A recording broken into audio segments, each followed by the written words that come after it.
Tabea, baku dapat lagi di Sabda Pagi Gemim Sion Winangun, edisi Rabu 24 Mei 2023. Dan sebelum kita beraktivitas di hari ini, mari kita belajar firman Tuhan. Sebelumnya mari berdoa. Terima kasih untuk waktu hidup yang Tuhan anugerahkan bagi kami di hari ini. Kami tidak akan sia-siakan waktu yang Tuhan anugerahkan ini. Kami mau mengisinya, mengawalinya dengan membaca merenungkan firman. Biar Tuhan sendiri menuntun kami untuk mengerti kehendak firman. Di dalam nama Tuhan Yesus firman yang hidup. Amin. Bapak Ibu Saudaraku yang diberkati Tuhan, hari ini kita membaca dari Kisah Para Rasul pasal yang pertama ayat 18 sampai yang ke-20. Firman Tuhan berkata demikian. Yudas ini telah membeli sebidang tanah dengan upah kejahatannya. Lalu ia jatuh tertelungkup dan perutnya terbelah, sehingga semua isi perutnya tertumpah keluar. Hal itu diketahui oleh semua penduduk Yerusalem, sehingga tanah itu mereka sebut dalam bahasa mereka sendiri Hakal Damah, artinya tanah darah. Sebab ada tertulis dalam kitab Mazmur, biarlah perkemahannya menjadi sunyi, dan biarlah tidak ada penghuni di dalamnya, dan biarlah jabatannya diambil orang lain. Demikian firman Tuhan. Tema di hari ini, Hakal Damah, tanah darah. Saudaraku yang diberkati Tuhan, ada peribahasa yang mengatakan, gajah mati meninggalkan gading, harimau mati meninggalkan belang, manusia mati meninggalkan nama. Apa yang kita lakukan, baik atau buruk, akan menjadi bagian dari sejarah yang akan dikenang oleh orang lain. Firman yang kita baca hari ini menampilkan sosok yang punya citra yang buruk, yakni Yudas Iskariot.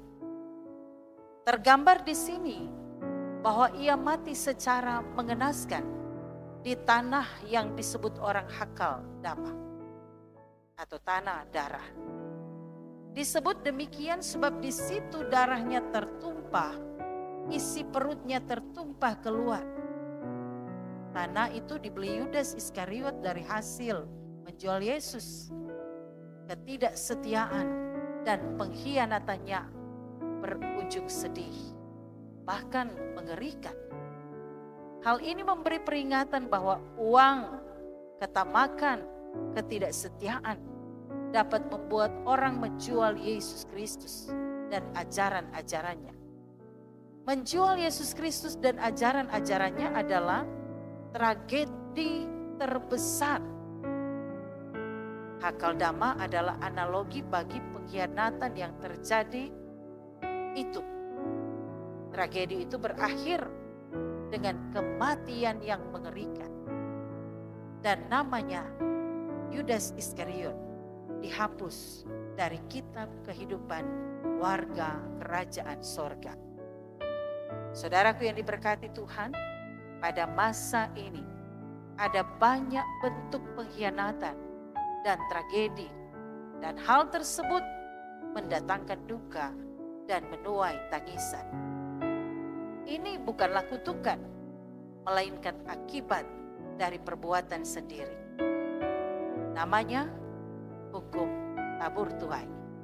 Hakal Damah adalah analogi bagi tindakan pengkhianatan yang didasari oleh ketamakan dan cinta uang yang mendatangkan sebuah tragedi. Dari kisah ini kita dapat belajar bahwa segala sesuatu yang diperoleh dengan kecurangan, ketidaksetiaan, dan pengkhianatan hanya akan mendatangkan kenikmatan yang bersifat sementara.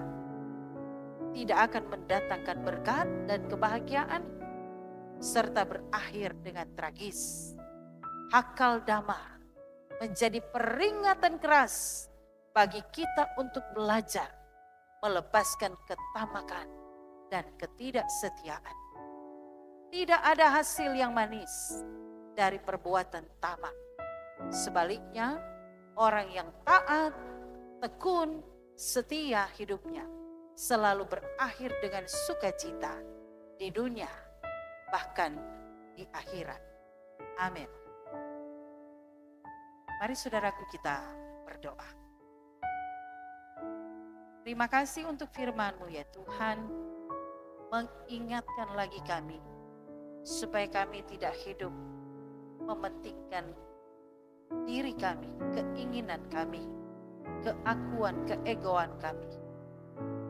Sehingga kami tidak hidup tamak, serakah, tapi kami harus hidup setia sambil mempedulikan sesama kami. Kami belajar dari sosok Yudas Iskariot. Apa yang dia tabur, itu yang dia tuai. Maka biarlah kami tetap menabur apa yang baik dan benar, apa yang Tuhan kehendaki, supaya kami boleh menuai sukacita, damai sejahtera, keselamatan kekal, dan berkat-berkat yang Tuhan sediakan bagi kami. Amin. Demikian saudara, Sabda Pagi di hari ini. Semoga berkenan. Tuhan Yesus memberkati kita semua. Shalom.